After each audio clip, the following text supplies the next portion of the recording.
Hola, soy Octavio Francisco de Ingeniería Mecatrónica sexto semestre Grupo A y en este video explicaremos brevemente los circuitos para electroválvulas así como qué materiales requieren para su funcionamiento. Circuito 1. Para la implementación del circuito 1, en esta práctica se necesitarán los siguientes componentes: una unidad FR, un distribuidor de aire, un cilindro de doble efecto, una electroválvula 5.2 con retorno por muelle, un módulo de pulsadores con contactos normalmente abiertos y normalmente cerrados, y una fuente de alimentación de 24 volts con cables de conexión y mangueras neumáticas. El objetivo principal de este circuito es lograr un control directo para regular el avance del vástago del cilindro. En términos de su funcionamiento, se observa una similitud estrecha entre la parte neumática y su equivalente eléctrico, ya que en ambos sistemas operan bajo las mismas circunstancias previamente establecidas. Circuito 2. Similar al circuito anterior, el objetivo de este es ensamblar físicamente el nuevo circuito, que es regular el avance del vástago del cilindro mediante un control indirecto. Para ello, se utilizan componentes similares a los del circuito 1, con la única diferencia de que en este caso se incorpora un relé auxiliar para activar el solenoide de la válvula eléctrica. Circuito 3. El propósito del circuito 3 es establecer un sistema de control directo para manejar el avance y retroceso de un cilindro de doble efecto. Como se explicó previamente en la unidad 1, cada movimiento del cilindro depende de requisitos específicos. En el ámbito de la electroneumática, el funcionamiento es similar. Sin embargo, las condiciones que se requieren para que este objetivo se cumpla es un pulso. Circuito 4. Para la instalación del circuito 4 se utilizaron los siguientes elementos: un filtro y un regulador de presión, un distribuidor de aire, un actuador de doble efecto, una electroválvula bistable 5.2, un módulo de pulsadores, un módulo de relés, una fuente de alimentación de 24 volts, además de mangueras de conexión y cables electrónicos. El objetivo de esta práctica es implementar el control indirecto del circuito mencionado previamente, es decir, el circuito 3. La diferencia principal entre ambos radica en la señal que activa el solenoide de la válvula de control. Circuito 5. Diseño de circuito de control para el retorno automático de un cilindro de simple efecto. El objetivo es diseñar un circuito de control para lograr el retorno automático de un cilindro de simple efecto, utilizando una electroválvula bistable 5.2. Para ello, se debe crear un circuito de control que cumpla con las condiciones necesarias para gestionar el movimiento de avance del vástago. En el primer paso del circuito de control, se conectará un pulsador de inicio en serie con el solenoide de avance de la electroválvula. Este pulsador, al ser presionado, activará el solenoide de avance, permitiendo el movimiento del cilindro. Además, de manera paralela a este primer paso, se conectará en serie al piloto de la electroválvula, un sensor de final de carrera. Este sensor detectará la posición de la carrera máxima del cilindro en el momento en el cual enviará una señal para activar el solenoide de retroceso de la electroválvula, iniciando así el retorno del vástago del cilindro a su posición original. De esta manera, el circuito de control garantiza un ciclo automático de avance y retroceso del cilindro de simple efecto, utilizando la electroválvula bistable 5.2 y los componentes previamente mencionados. Circuito 6. Circuito de control en ciclo continuo para un cilindro de doble efecto. El propósito de este circuito es establecer la conexión para el control en un ciclo continuo de un cilindro de doble efecto mediante una electroválvula bistable 5.2. Aunque las condiciones del circuito de control son muy similares a las del circuito anterior, la principal diferencia radica en el primer paso. Para iniciar el ciclo, se incluirá un pulsador de inicio en serie con el piloto de la electroválvula, el cual estará reaccionando con el avance del actuador. Al activar este pulsador, se energizará el piloto, permitiendo el avance del cilindro. Circuito 7. Para la instalación del circuito 7 se utilizaron los siguientes componentes: un filtro FRL, un distribuidor de aire, una electroválvula 5.2 monostable, un cilindro de simple efecto, mangueras de conexión, un módulo de pulsadores normalmente abierto, normalmente cerrado, una fuente de alimentación de 24 volts y cables de conexión. El objetivo de esta práctica es implementar el control directo del avance de un vástago del cilindro utilizando la condición lógica AND. Para lograr esto, es necesario conectar en serie dos pulsadores normalmente abiertos junto al solenoide del control de la electroválvula. Esto significa que ambos pulsadores deben estar activados simultáneamente para que el solenoide de la electroválvula se energice y permita el avance del vástago del cilindro.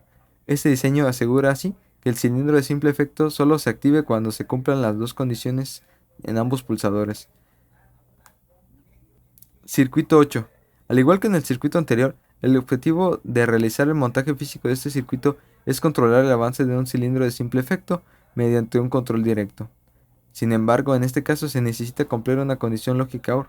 Para ello, en lugar de conectar ambos pulsadores en serie, se conectan en paralela. Esta modificación permitirá activar el solenoide de control en la electroválvula con cualquiera de los pulsadores conectados de nuestro circuito de control. De esta manera es posible iniciar el avance del vástago del cilindro de simple efecto independientemente cuál de los pulsadores se presione. Circuito 9. Circuito de corrección y desconexión dominante. El objetivo de esta práctica es llevar a cabo la instalación de un circuito de autorretención con la desconexión dominante. Para esto, se implementaron los siguientes materiales: una unidad de mantenimiento FRL, un regulador de presión, un distribuidor de aire, una electroválvula 5.2 monostable, un cilindro de simple efecto, mangueras de conexión, un módulo de pulsadores, un módulo de relevadores, una fuente de alimentación de 24 volts y cables de conexión. El circuito de control se compone de dos etapas. La primera etapa se encuentra dos pulsadores, uno normalmente abierto y uno normalmente cerrado con retención, un relevador conectado en serie a estos dos elementos de control y un contacto normalmente abierto del relevador conectado en paralelo al pulsador normalmente abierto.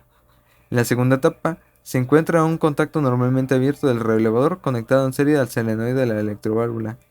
Cuando este se presiona, el botón de arranque normalmente abierto, se inicia el avance del vástago sin necesidad de mantenerlo presionado, debido al enclavamiento eléctrico realizado. Si por alguna razón se presiona el botón de paro y luego de que el arranque no habrá un movimiento del vástago debido a la interrupción de alimentación eléctrica. Este diseño garantiza un control seguro y eficiente del movimiento del cilindro, permitiendo una autorretención efectiva y una desconexión dominante en caso de emergencia. Circuito 10. Montaje físico de un circuito de autorretención con conexión dominante. El objetivo de esta práctica es llevar a cabo el montaje físico de una autocorrección con arreglo dominante. Para lograrlo se utilizó el material previamente mencionado. Cuando se presiona el botón de arranque normalmente abierto, se inicia el avance del vástago del cilindro sin necesidad de mantenerlo presionado, gracias al enclavamiento eléctrico establecido. Sin embargo, si se presiona el botón de paro y luego del arranque, el avance del vástago del cilindro se activará, ya que la interrupción de alimentación solo afectará la autorretención eléctrica. Si se deja de presionar el botón de arranque, el vástago volverá a su posición original. Circuito 11. Circuito de control con temporizador para avance del vástago del cilindro. Los componentes utilizados en este circuito son una unidad FRL, un distribuidor de aire, una electroválvula 5.2 monostable, mangueras de conexión neumática, un módulo de pulsadores, un módulo de relevadores, una fuente de alimentación de 24 volts y cables. El propósito de este circuito es controlar el avance del vástago del cilindro utilizando un temporizador con retardo. Al mantener presionado el botón de inicio, la bobina del temporizador se energizará, comenzando la cuenta regresiva según el valor preestablecido. Una vez transcurrido este tiempo, los contactos del temporizador cambiarán de estado, con la bobina de la electroválvula conectada en serie a un contacto normalmente abierto del temporizador. La válvula se energizará y comenzará el avance del vástago al finalizar su tiempo establecido. Circuito 12. Circuito de control con temporizador de retardo a la desconexión para el avance del vástago del cilindro. La conexión de este circuito es idéntica a la anterior, con la única diferencia que en este tipo de temporizador utilizado, en este caso, se busca implementar un temporizador con retardo a la desconexión. Al presionar el botón de inicio, el contacto asociado al temporizador cambiará de estado energizando la bobina de la electroválvula para permitir el avance del vástago del cilindro. Cuando se interrumpe la alimentación, el temporizador comienza el conteo ajustado en la bobina en él. Una vez concluido este tiempo, la bobina de la electroválvula se energizará. Este tipo de temporizador es considerado un retardo a la desconexión, ya que en él, aunque se conecte o se corte la alimentación, sus contactos volverán a su estado original una vez finalizado el tiempo establecido. Circuito 13. Circuito para secuencia simétrica de cilindros de doble efecto. Para llevar a cabo el siguiente circuito propuesto en clase, se requerirá el siguiente material: una unidad de mantenimiento FRL, un distribuidor de aire, dos cilindros de doble efecto, dos electroválvulas biestables 5.2, cuatro interruptores de límite accionados por rodillo, un módulo de pulsadores, un módulo de relevadores, una fuente de alimentación de 24 volts y cables de conexión. El circuito representa una secuencia simétrica. lo que significa que no hará bloqueo de señal. Por lo tanto, la conexión del circuito puede realizarse de manera intuitiva.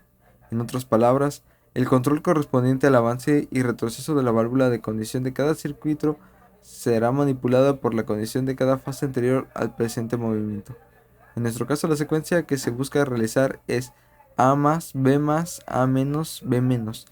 Esto indica que para que se produzca el avance del vástago del cilindro A, se debe presionar el botón de inicio y el cilindro B debe estar en su posición contraída. Es decir, una vez de que el vástago del cilindro A alcance su carrera máxima, el vástago del cilindro B comenzará a avanzar hasta alcanzar su carrera máxima. Luego iniciará el retroceso del vástago del cilindro A. Finalmente, una vez de que el cilindro A vuelva a retraer su vástago, podrá comenzar el retroceso del vástago del cilindro B. Circuito 14. Circuito para la secuencia A más, B menos, A menos, utilizando método de cascada. Para el circuito se utilizó el siguiente material: una unidad de mantenimiento FRL, un distribuidor de aire, 4 interruptores de límite, 2 actuadores de doble efecto, 2 electroválvulas biestables 5.2, un módulo de relevadores, un módulo de pulsadores, una fuente de alimentación de 24 volts y cables de conexión. El objetivo de esta práctica es ejecutar la secuencia A más, B menos, A menos, utilizando el método de cascada y siguiendo las reglas establecidas para su correcto funcionamiento. En este método, estrechamente relacionado con el método de memoria neumática, permite realizar agrupaciones de más de una fase, utilizando relevadores para cada grupo que conforma el circuito A. A diferencia del método intuitivo, el método de cascada permite desarrollar secuencias más complejas. En nuestro caso, se realizaron 2 agrupaciones, por lo que se utilizó solo un relevador. Según la teoría, se necesitan tanto relevadores, memorias, como grupos se tenga. Este diseño permite ejecutar la secuencia A más, B menos, A menos de manera eficiente y controlada, utilizando el método de cascada para gestionar las fases de movimiento de los actuadores de doble efecto. Utilizando los relevadores facilita la creación de secuencias más complejas y permite una mayor flexibilidad en el control del circuito. Circuito 15. Circuito para la secuencia A más, B menos, A menos, utilizando método paso a paso.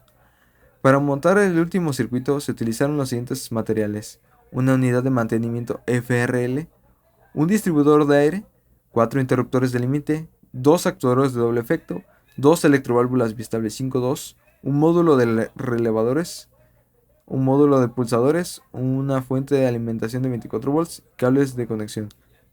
El objetivo de esta práctica, al igual que la anterior, es ejecutar la secuencia previamente establecida, utilizando el método de paso a paso, siguiendo las reglas establecidas para su correcto funcionamiento. En este método, permite desarrollar cualquier tipo de secuencia por más compleja que sea. En nuestro caso se crearon 3 agrupaciones, por lo que se utilizaron un total de 3 relevadores para cambiar entre grupos. Según la teoría, requieren al menos 3 grupos para aplicar este método de manera efectiva. En este diseño permite ejecutar la secuencia previamente establecida de manera precisa y controlada, utilizando el método paso a paso para gestionar las fases de movimiento de los actuadores de doble efecto. La utilización de relevadores facilita la creación de secuencias complejas. Esos serían todos los circuitos básicos de electroválvulas. Eso sería todo.